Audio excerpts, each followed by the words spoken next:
Hey there, so if you are seeing this video, it is because you're very close to your closing. And a week or so before your closing, one of the things that's really important to take care of is setting up your utilities. There's all sorts of things that you'll be transferring to your name, but the most critical are electric and heat. Now, we'll start with electric. Most of Berkshire County is serviced by Eversource. There are a few that are still using National Grid, but I will have likely, or my transaction coordinator will have sent you some utility contact information for both. So we will find out from the current owner who they use for their service for electric. Very, very important though, at least a week before your closing, to make that call and give the electric company your information so that there's no shut off. You want to avoid that. You want to have just a transfer of service so that on the day of your closing, and set it up for the day of your closing. So for example, if you're closing on Friday the 13th, which is actually, we have a Friday the 13th coming up in the near future.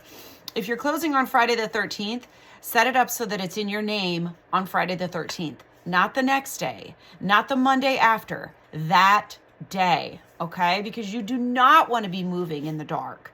Not only do you not want to be moving in the dark, but if your closing is in the winter, you don't want your heat shutting down. So second to that is heating systems. If it's on natural gas, meaning Berkshire Gas, you want to make sure that you arrange for that transfer. Generally, Berkshire Gas might even do a meter reading on the day of the closing.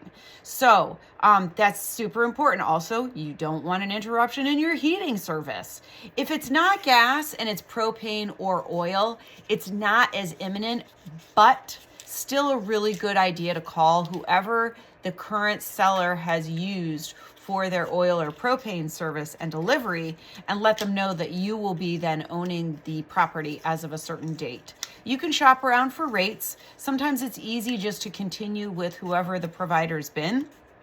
But always shop for rates and see who you want to use moving forward. So again, a week or more before your closing, call the utility companies. The other things like cable service, not as dire, but if you just cannot have a single day, let's say you work remotely for your job, if you cannot afford to have a single day without internet, you probably want to make those calls even earlier, like 2 weeks before your closing, because sometimes that's how far out they book. So I hope this was helpful. This is Tanya, and listen, you're getting close.